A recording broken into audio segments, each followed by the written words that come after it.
Hello and welcome to this new update video for Thrones of Britannia. Today we're going to be talking about the Allegiance update and the changes and fixes that it brings along with it. If you've previously opted into the beta, you'll need to opt out to get the latest changes. First up, estates.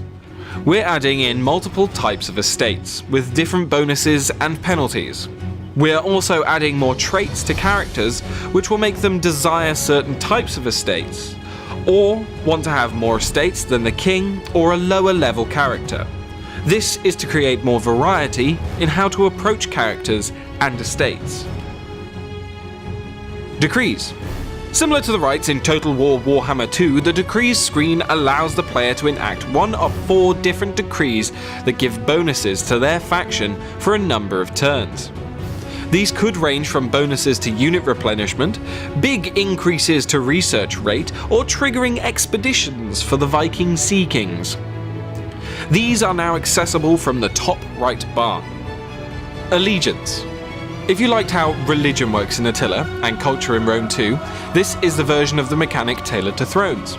It's now a key factor in maintaining good public order across your settlements. Each playable faction has its own allegiance, and it's mainly spread based on your faction leader's influence, certain traits and followers, and by some buildings.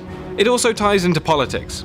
Some characters will gain traits and certain events will occur that generates and spreads usurper allegiance. This is a support for civil wars in your territory. You will have to take action to stop this, but those actions may embroil you in further unforeseen consequences. Allegiance will improve your experience over the tussles that can occur over minor settlements, since the automatic public order penalty you used to get for occupation has been removed. Pagan Kings. If you play as a Viking Sea Kings faction, you will start with the Pagan Kings Effect bundle that gives you some bonuses but also some penalties. Conquering lands with churches, abbeys and monasteries, you will at some point get a dilemma.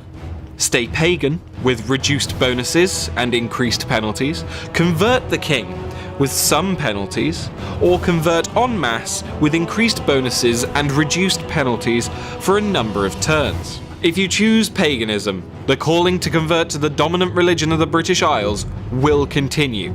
If you repeatedly resist it, you will eventually, permanently carry the burden of trying to swim against the tide. Building trees. All building chains for minor settlements, apart from religious ones, now branch at tier 4 to give the player more options. We've also added more building chains to major settlements, especially building chains aimed at comboing with minor settlement building chains. And what buildings are available in major settlements are much more tailored to be based on the minor settlement chains. There are also plenty of bug fixes, balance, UI improvements, and the battle AI has received a lot of attention too, making it more of a challenge on the battlefield. All of this will be available as a free update on Wednesday the 29th of August. This update will affect existing campaigns. If you've previously opted into the beta, you'll need to opt out to get the latest changes. Check the blog for more.